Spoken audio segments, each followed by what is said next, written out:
Hello future doctor साहब, एक minute में समझते हैं डीएनए फिंगरप्रिंटिंग क्या होता है, उसके कौन कौन से स्टेप होते हैं, किसने डिस्कवर किया और इसके क्या यूजेज हैं। सबसे पहले बात करते हैं डीएनए फिंगरप्रिंटिंग होता क्या। डीएनए फिंगरप्रिंटिंग एक ऐसी टेक्निक है जिसमें किसी भी इंडिविजुअल को उसके डीएनए के आधार पर पहचान किया जाता है। जैसे कि हमारा जैसे आधार कार्ड है, हर एक इंडिविजुअल का अपना अपना एक यूनिक आधार कार्ड है या आधार कार्ड नंबर है जिससे हम पहचान सकते हैं, या फिर हम कहें हमारा ये फिंगरप्रिंट है जो कि सारे इंडिविजुअल का अलग अलग होता है। उसी तरीके से हमारे अंदर जो डीएनए पाया जाता है, डीएनए के अंदर एक ऐसा सीक्वेंस होता है जो सारे लोगों में अलग अलग तरीके से पाया जाता है, यानी कि उस सीक्वेंस को बोलते हैं VNTR, variable number of tandem repeats, जो सारे इंडिविजुअल में अलग अलग तरीके से रिपीट होते हैं।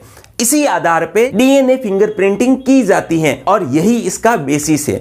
इस टेक्निक को 1985 में एलेक्स जेफरी ने डिस्कवर किया था।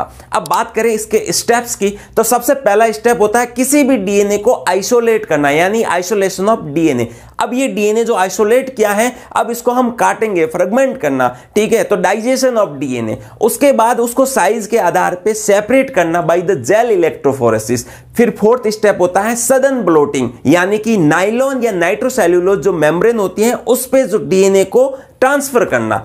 नेक्स्ट स्टेप होती है किसी भी रेडियो आइसोटोप प्रोब के द्वारा हाइब्रिडाइज कराना। और लास्ट स्टेप होती है डिटेक्शन बाय द एक्सरे, यानी कि वो जो प्रोब है वो कहां कहां जाके जुड़ा है उसको डिटेक्ट करना। अब बात करें कि ये काम कहां आता है, तो सबसे इंपॉर्टेंट काम होता है जो क्राइम लोकेशन होती है, क्राइम सीन होते हैं, वहां पे इन्वेस्टिगेशन में बहुत हेल्प करता है। वहां पे अगर किसी का डीएनए मिल जाए तो वो जो हम उस पर्टिकुलर आदमी को पहचान सकते हैं कि वो क्राइम किसने किया। इसी तरीके से हम बहुत बार फिल्मों में भी देखते हैं कि किसी एक बच्चे के कोई माँ बाप नहीं पहचाने जाते, बोले डीएनए टेस्ट करो, यानी कि वो यही है, डीएनए फिंगरप्रिंटिंग है जिसमें डीएनए का मैच किया जाता है। और इसके अलावा इवोल्यूशन की स्टडीज में भी ये हेल्प करता है। तो वीडियो पसंद आया है तो लाइक करिए और अपने नीट के दोस्तों के साथ शेयर करिए।